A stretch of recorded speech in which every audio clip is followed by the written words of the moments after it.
muraho neza bakunzi ba Jovi Official 30 turabashuje aho muherereye mwese. Uyu munsi rero tugiye kuganira ku bibazo biri Kinshasa. Dufite umutumirwa kuri telefone nk'uko musanzwe tubikora. Mwabonye imyigaragambyo iri Kinshasa, yewe hari n'abakubiswe. Ndabona opposition yose executive bigaragambije. Muraho neza muvandimwe, kari kuri Jovi Official 30. Population na sofrir. Namahoro namwe turabashuje muherereye. Ba fonctionnaire de l'État, ba soldat, ba policier, ma salaire ya mpaya kabisa Kinshasa. Okay, reka twamutwinjira no mu kiganiro. Mambo banafuya kufanya tunaikatala. Twabonye ba Moise Katumbi ba Fayulu ahamagarira abantu bose ngo baje mu myigaragambyo bitewe na opposition nyine ko constitution kuba yarahindutse. Mwebwe Kinshasa aho ngaho uwo kumeze uti?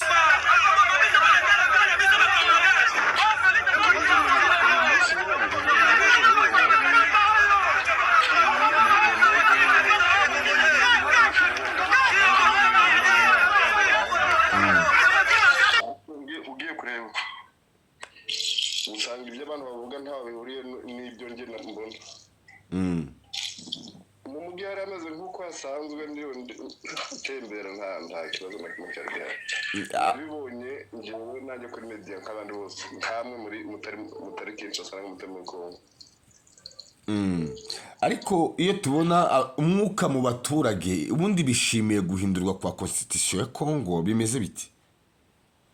Cyane ndatanga ikimenyetso kigaragaza buri wese abona akabyumva. Bavuze opposition yaravuze ngo muri Congo ngo habeho ville morte, ndetse abantu bose bari mu nzu, amasoko yo kurema ntihagire ikintu gikorwa mbere. Nubwo niriwe mu mujyi niriwe ndi gukora ibyo nkora mu buzima bwose busanzwe. Mbese ntabwo mbona yuko icyo kintu kigaza giteganwa nabo se bigeze banabivuga. Icyo ni ikimenyetso kigaragaza yuko abaturage kibigeze babyumva nabo ngo bagemere ibyo kuvuga ngo batega amatwi opposition. Okay. Ubwo abaturage bo bishaka ngo mu buzima busanzwe bakomeze ndagira ngo ujya ahantu atari urusaku, numva sinba byari byo wakora kugira ngo amajwi asohoka ameze neza.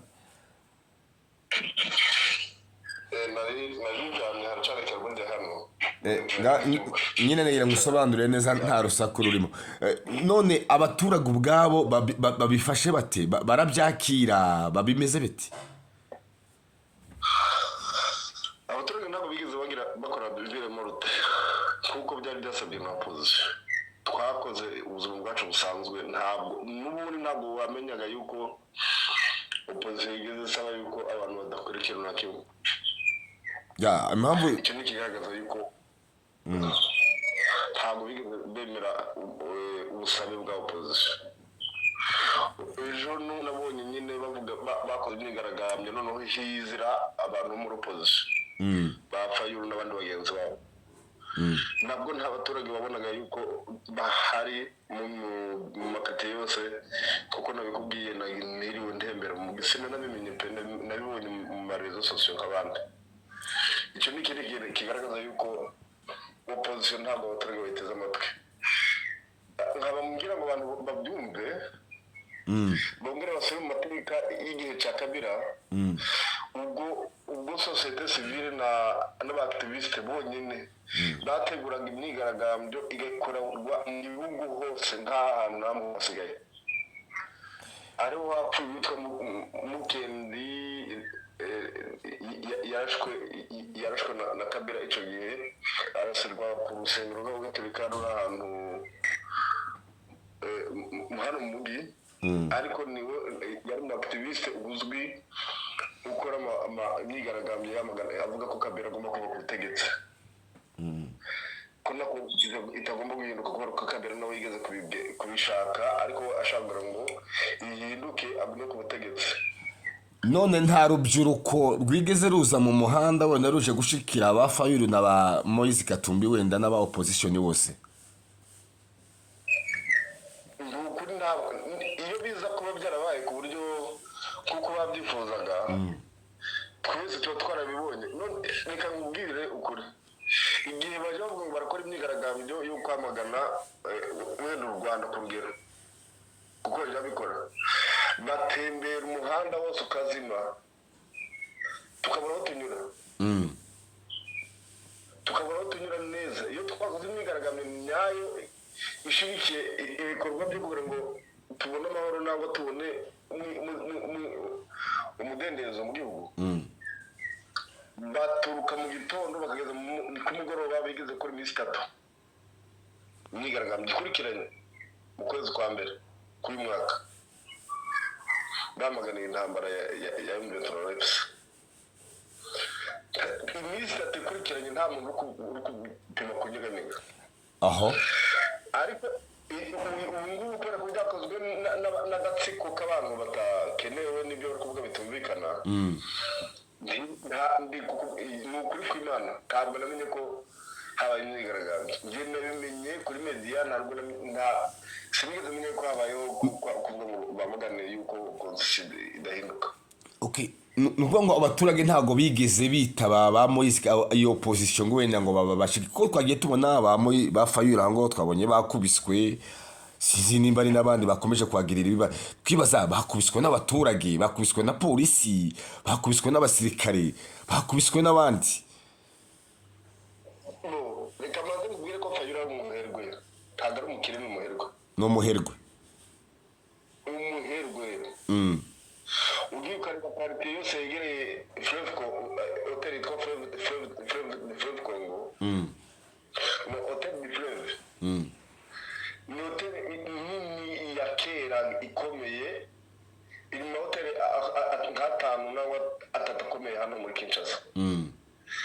Afite yegereye Minisiteri ya Finance, aho ngaho afite karite yose ni yiwe karite moshe yiwe yuzuye ama etage. Nuvuga ngo Fayulu afite quartier yiwe yuzuye ama etage. Yuzuye ama etage, na etage iri munsi y'ama etage 10. Ibaze n'ukuri. Fayulu ntabwo nari mbizi. Wabimenye vuba. Bari kumva hano barahazi, bazi Hotel du Fleuve. Iyo uvuye muri kwerekeza kuri Presidence, iyo karite yose uragenda ukagera ku maveni nk'atatu yose muko. Iyo quartier yose ni quartier ya Fayulu. Ya Fayulu gusa. Ibaze. None rero kuvuga ngo yagura nk'abakuru n'abasaza amayibozo berekeza mu myigaragambyo ntibyamunanira. Exactly.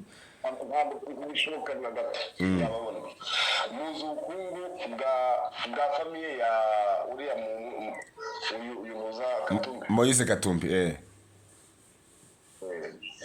kandi Katumbi ntabwo wafungura inkweto za Fayulu. Ese ndakurahiye Katumbi ntabwo yafungura inkweto za Fayulu. Reka nanabizi. Nuvuga ngo Fayulu aramurenze cyane ku bukire. Kure nta mahuriro. Ariko Fayulu ntabwo yoroshe. Ariko mujye muntangaza nta blague. Niyo mpamvu nubwo ntageze aho byabereye, aho bakora imyigaragambyo, nabonye hariho amafoto nyine, hariho abantu benshi batari bakeya, ariko ni agatsiko k'ahantu hatowe, ntibigeze agera kuri tablement kuko bari babiteganyije. Ntabwo byigeze biba. Ubwo rero kuvuga ngo habonetse ngo nta bantu babonetse na n'umwe, bo babonetse nabonye ku marezo sosiyo, ariko ndakumenyesha yuko ntabwo ari abantu, ntabwo wavuga ngo ni nk'imyigaragambyo isanzwe ibera hano. Njyewe njya mu ntubizi ko njya mu myigaragambyo, nanjye nyitegura ubwanjye njyenyine kandi tukayikora. N'ubu njyewe nyikoze, n'ubu nanditse urwandiko nkavuga nshaka kuzakora imyigaragambyo yo kwamagana agresiyo rwandaise muri iki cyumweru gitaha. Nabona abantu barenze kure aba Fayulu. nyine wabikora kuko biri mu mitwe y'abakongomani ariko mvuze ngo ndakora ikindi mvuze ngo ngiye nshaka kwamagana abantu bamagana ariko zidahindura constitution nababona amakarite yose none nta bantu bishimiye nta bantu buri wese yishimiye guhindurwa kwa constitution ariko reka tumubwire impamvu twese nanjye nishizemo dukeneye ko constitution ihinduka ariko njye sindimo njye ndi kuvuga njyewe abayishigikiye twese abayishigikiye hari n'abandi batameze nkawe yego bakennye n'ibangana n'abandi babonye batari karite zose z'umujyi wa Kinshasa ariko cyangwa ni Kinshasa gusa habaye kwishimira ariko wenda ahandi wenda ushobora gusanga muri Nord Kivu Sud Kivu wenda batishimiye guhindurwa kwa constitution ngiye uvuga ngo abakeneye ville morte babuze igihugu cyose yego mbwira umujyi bakoze ville morte aho bavuze ngo bakora manifestation babikoze Kinshasa ko ariho bari ntabwo twabimenye kandi bara ariko mvuze ngo njyewe mwiza nkandikira province nkavuga yuko nkeneye gukora imyigaragambyo yo kwamagana opposition itubuza nkabyandika nka peresize itubuza kwikorera constitution twebwe twiyandikiye kuko constitution dufite uyu munsi yanditswe n'abantu bavuga yuko yanditswe n'abantu 8 muri abantu 8 harimo abanyekongo 2 gusa abandi barabaki abandi bari abanyamahanga rwose none si constitution yanditswe igihe cya Mobutu cyangwa nyuma Mobutu yavuyeho n'ubundi Kabila araza birakosorwa kuko hari amagambo bakomeje kugaragaza ndaza no kuyashiraho nayo bagaragaza ko imanda zose zagiye zitambuka guhera Mobutu Kabila abo bose ngo bagiye beshuwa batsindwa atari ko bagaragaza ko uyu Kisegeti ndaza kubishiraho wenda nyuma y'ahanga gato banabyumve mu Gifaransa ati uyu mugabo bisa nkaho ari sauveur wa Congo igihe twebwe rero tubona abari Nord Kivu Sud Kivu cyangwa se abo intambara iriho tubona ko ntabwo ari responsable gukemura ikibazo cy'igihugu ibyo kuvuga nose no Kivu tugiye kuvugishura ngenda mvugishura pe unsubize nk'umuntu w'umugabo ubanje kwitekereza no Kivu na Sud Kivu ni nye Kongo buno uri muzi tukuvugana nje nawe ni Nyarwanda okay nabo uzi ariko kandi n'abakongomani ntabwo bayobowe n'abanyekongo wenda niko mubitekereza ariko twebwe siko tubibona kuko twebwe tuzi ko tuyobowe n'abakongomani niko tubitekereza urakomeje reka tuva aho ngaho wowe waza mbwira ikibazo cya constitution mu baturage ntabwo muri muza kudupfundikira mu bintu birimo umwanda n'iturangiza dukomeze tutatwarangiza gupfundika ikipfuye kirimo mudashaka no kuvuga ishuri iwacu buno muri Masisi tuyobowe n'umuadministrateur w'umunyarwanda mu konyine gusa uyo ni Kongo n'u Rwanda vice gouverneur Manzi nyina n'umunyarwandakazi bwite isi ntabwo tuzi ngo akanage muri Kongo ryara tuzi mavukiye nawe birashoboka yuko abari n'umunyarwanda ako nyina n'umunyarwandakazi bwite neza bwite ugiye ukajya kureba imikorere n'imiterere y'abayoboye urugamba rwa M23 bose bakora inyungu z'u Rwanda okay niyo mpamvu wenda muvuga gutyo mugatekereza ko constitution bivugire wenyine niba iwacu dufite abayobozi bose bakomoka mu Rwanda abandi bakoreshwa n'u Rwanda nka Sematama uri iwanyu waje nyuma y'urupfu rwa Makanika akaza turutse mu Rwanda tubizi neza yaragiye benshi ngo ararwaye se ko atapfuye ko atakomeje kurwara ubu Sematama ko atakomeje kurwara ubwo yazanye n'abanyarwanda mu Nembe yaratandukanye na Makanika abenshi ko kwivuza iyo Makanika apfuye yararwaye Makanika maraguta Sematama gakira subiza mbere ko dukomeza umaze ibindi nawe n'ubwo umunyamakuru ndatekereza ko hano nta investigation ihari kugira ngo usubize ibyo nge ndafitiye ubushobozi.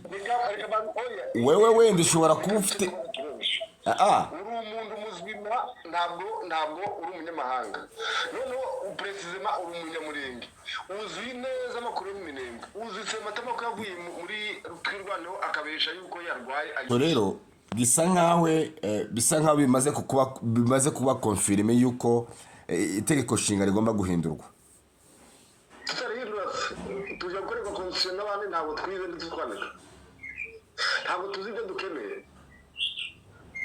Kabira niba arashatse kurinda ngo ngume ku butegetsi tukamwangira abantu bagapfa ukongo nzima uyu munsi akaba ari kuvuga bikanga gufata Fayulu umurego nababwiye na bakatumbi bose bakirere ko baba abandi bakavuga dukora imyigaragambyo abantu bakabima amatwi ntabwo kiri kumvikana se parlement arabyemeje yuko agomba gukora referendum tugakora ibyo twumva abanyekongo tugakora ibyo twifuza ntabwo dushaka iki tubwira yuko ku nyungu z'abanyafurika tugomba gusenda tukarekaho agace kamwe ka kongo kakaba k'igihugu kimwe cyo muri afurika. Ni ukuvuga ngo ni ubushake bw'abaturage nibwo bwatumye constitution ibasha kuba yahinduka kuko na Kisege tubwiye yakomeje kubivuga ariko twebwe rero twe dufite ikibazo anytime urumva abantu bafite problème kenshi ntabwo tubishigikiye guhindurwa kwa constitution ya Congo kubera ko ntabwo ushobora kuba wowe abishimye ni abanyekongo ariko hari n'abandi batishimye ibyo bigomba kubitekereza ntabwo ariko abantu bose bishimiye guhindurwa constitution. Abatari abanyekongo ntabwo tubitaye abatari abanyekongo siko dushaka kumbwira bareba ko ari yayo bagiye kuyidukorera ntabwo tuba tuzi kwandika yakore yacu. So guys murumva rero ayo ni amakuru Kinshasa ukuntu byifashe rero urumva ni ayo makuru avuze ko nta bikomeye gusa ako namwe murabyumvishije. Reka noneho tujya ku magambo ya Fayulu gato tujya ku magambo ya Fayulu tujya ku magambo ya Nous ne vont pas y arriver. Nous allons nous opposer. C'est maintenant qu'on commence avec les manifestations. On va faire plus de manifestations. Et si le président Tshisekedi est prêt à tuer, et comme on a tué Kapangala, comme on a tué les autres, il sera responsable. Moi, je lui donne un conseil. Vaut mieux partir et ne pas avoir le sang dans ses mains. Parce que quand on a le sang, par après, quand on part, ça laisse beaucoup de tâches. Je donne encore une fois un conseil au président Tshisekedi. Aha rero Fayulu Moise Katumbi yariko avuga ati nagende nave ku butegetsi ati kubera ko intoki ziwe zuzuye amaraso nibyo ariko ati n'inama muha ati ntabwo mwinginga ahubwo ndamuha inama bitewe nuko abyumva. So ukibaza rero eske Fayulu afite Moise Katumbi kuba ari gutangaza bino bintu kuri isaha dore ko na mandamano imyigaragambyo ejo yabaye wakwibaza ngo se future yo guhindurwa kwa constitution byifashe gute. Reka twumve rero ibindi hari abantu benshi bakomeje kuvuga. Reka twumve uyu musaza Apotre Gitwaza hari ijambo yavuze kandi rire interesa cyane kubera ko rirareba abanyamurenge. Ndavuga ko batutsi umuvandimwe wanje baramututse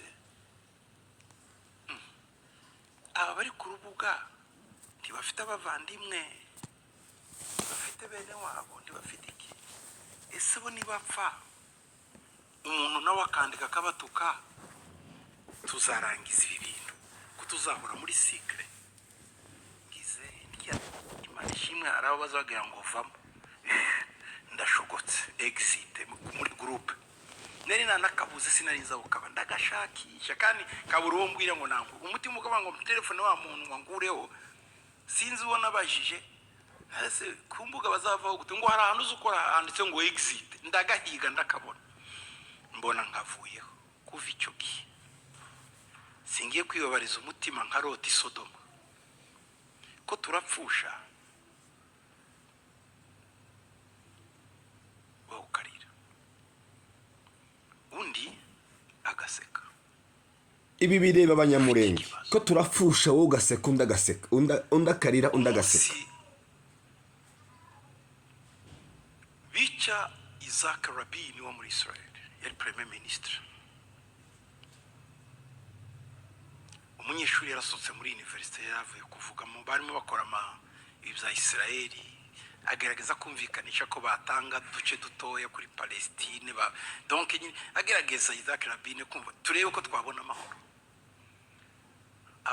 Abasore bamwe b'abanyeshuri barababara n'abandi, yaje gutanga ikiganiro, umusore azana imbunda arasa premier ministre wa Israel ngo aramwica Isaac Rabin. What? Bamwishe ate? Icyatangaje abisirayeli si ukumwica kuko umuntu wese arapfa, ariko ni ukwicwa na mwene wabo. Kuko mu mateka y'abisirayeli nta muyuda wica undi, nubwo wabakoze ibyaha gufata wagambanye. Hari igitabo kinini kivuga ku mateka y'abayuda uko Mossad ikora.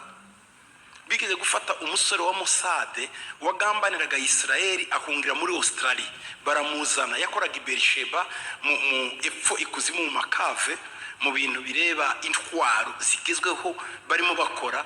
Wa musore naho arimo ariba amadone akayaha abandi. Bagiye kumuvumbura arakwepaja muri Australia, ariko baramukurikirana abisirayeli se ntiboroshe cyane. Bohereje umukobwa asa n'umufiance we, barumvikana. Wa mukobwa mubwira ko bagomba kujya muri Italy gukorera iyo birthday. Ari umukobwa mwiza w'umufiance, naho ni umuspy wa Mossad. Bageze muri Italy, inzu yaragiye kurema asanga mudeje abayuda, baramukubise mu ndege, baramuzanya bamugejeje Israeli. Ntibamwishe, baramubwiye ngo byagenze gute ngo uhemukire ubwoko. Icyatangaje abayuda ntibabaje wa musore impamvu yarashe ministre wabo. Bagiye kubaza ababyeyi niba barigishije umwana wabo ubwoko bwa bicyaricyo. Baratangara cyane, mwababyeyi n'umwana wanyu mwaramwigishije? Atoke mwe mumufunze, ni ikigori kitwagize. Kuko ikintu cya mbere bavuga ko umuyuda atagomba kumena amaraso y'undi muyuda. Icya kabiri, aho umuyuda wese ari, umuntu amugiriye nabi, umuyuda wese agomba kuba ari we, kumva ko ari we ugiriwe nabi. Mwaba muhuza ibitekerezo, mwaba mudahuza ibitekerezo, ni mwene wanyu. Ibi birareba abanyamurenge cyane. Mu banzi ntibatoranye ngo ntimuhuje opinion, bareba isura yanyu, ubwoko bwanyu ko muteye. Ubwoko bwanyu ko buti. Ibi birareba abanyamurenge, please. Tugiye twembi nge nawe nuriya nta uzamenya ngo urumutwari, nta aduye uzamenya ngo ndi umusinga ngo urumusinzirira. Aduye azavuga gusa ngo uyu n'umunyamurenge twese yice. Hari aduye wari wadufata ngo agenda avuga ngo abasama barihe n'abanyabyinshi barihe, mwari mwamubona. Ariko ibyo nitwe tubigira, kuko umusama yapfuye umunyabyinshi agaseka, umunyabyinshi yapfa umusinga agaseka, umusinga yapfa umudahugwa agaseka. Ibyo ni ibintu bibabaje cyane, siyo twakagombye kuba turi. Umwana wese upfuye w'umunyamurenge agomba kukubabaza, waba udahuje nawe ibitekerezo, waba uhuje nawe ibitekerezo. Kandi si ngombwa ngo duhuze ibitekerezo, never. Umunyabwenge ntabikira amagi mu gatebo kamwe. Ibi rero nibyo Gitwaza atangaje, muranabyumva rero, ni message ikomeye cyane. Ndetse ireba bamwe na bamwe mu banyamurenge basubiranamo, bamarana, bagambanirana, kandi bose bafite ikibazo kimwe. Ibi rero bisa nkaho bigomba kureba abanyamurenge cyane, bya bindi byanyu ngo uyu ngo nakagara, ngo uyu ngo nibifogo. Ibyo ni ibiki? Mwese mufite umwanzi umwe, ubuzima n'ubwanyu, akarenganire kamwe. Ntaho dutandukaniye. Umunyamurenge agomba kubabazwa n'ibyago byundi. Wanawambia msirudi nyuma. Ndio maana nawaambiaga nyie mnaofuatilia politics, be careful. Be careful. Politics hawajawahi kuwa maadui, hawajawahi kuwa marafiki. Kila mmoja anatafuta pa kuchomeka mnaita nini ile mnanywea juice kale kamlija kale. Kila mmoja anatafuta ka space. Akichomeka anatulia. Wenzake wakichomoa anaanza kelele. Akipata nafasi anatulia. Hawajawahi kukuonea huruma wewe. Wanaonea huruma watoto wao, sio wewe. Politics asikwambia anakupambania, muongo. Anakupambaniaje wakati akipata hela, yeye ananunua mishamba mikubwa akugawi, anajenga mijengo akugawi, ananunua magari, akishapata position, tukipunga mkono ni tinted. Mtega matwi mwabantu. Muoni? Ndio maana wanawapelekaga barabarani mkapigwe mawe, wao na familia wako gorofani wanakula pesa. Wanawaambia msirudi nyuma. Mnasema kweli, songa mbele. Unajaribu kumwambia ila watu wanakufa, ndio, damu ndio mbolea. Msiogope. Yaani damu yetu ndio iwe mbolea. Watoto wake wako London, wako Uingereza, wanamuuliza tu, "Dad, what's going on?" Ambia kuna majinga nimewapeleka barabarani ya wapiganie nyie. Mkirudi ndio mje mule vizuri. Ibi rero ni amagambo y'abanyabwenge rimwe na rimwe agomba no kuvugwa kandi n'abantu bakanatega n'amatwi kuko ni mwebwe afitiye akamaro. Abakibeshwa bakaja mu ntambara, bakaja muri mandamano ngo bari kurwanira abanyapolitike runaka. Rwose ndabona ko ibyago biri kuri twe, ntago biri kuri abana babo kuko abana babo ibo bameze neza. So ibi ni ibintu rero biriho. Constitution, l'avènement de la 4e République. Et ici, c'est l'occasion pour que le peuple confirme son engagement et sa détermination. La détermination pour ne pas reculer, puisque nous avons aujourd'hui 100 000 signatures, conformément à l'article 218, alinéa 4. Et aussi, vous savez que l'article 5 de la même Constitution confère au peuple la souveraineté nationale. On ne confère pas aux politiciens cette souveraineté. La souveraineté est aux mains du peuple. C'est le peuple qui décide. C'est le peuple qui détient le pouvoir. Aha rero kagaragaza ko ikibazo ari sovereignty cyangwa se ubusugire bw'igihugu aribwo bugomba kugenda ati kandi abaturage nibo bagira gute nibo bagomba guhitamo. Nous sommes allés consulter ces peuples-là. Nous sommes allés dans presque beaucoup de provinces. Vous nous avez vus, vous journalistes, vous nous avez vus au Congo central, à Kinshasa d'abord, Congo central, à Mbandaka. Nous sommes allés à Boende, dans la province de la Chuapa. Et de là, nous sommes finalement allés à Mbujimaï, dans la province du Kasaï oriental. Et partout. Ibi rero nibigaragaza ko province zose za Congo zigomba gukurikizwa cyangwa se hagomba kuba kumvikanisha ko changement de la constitution igomba kubaho.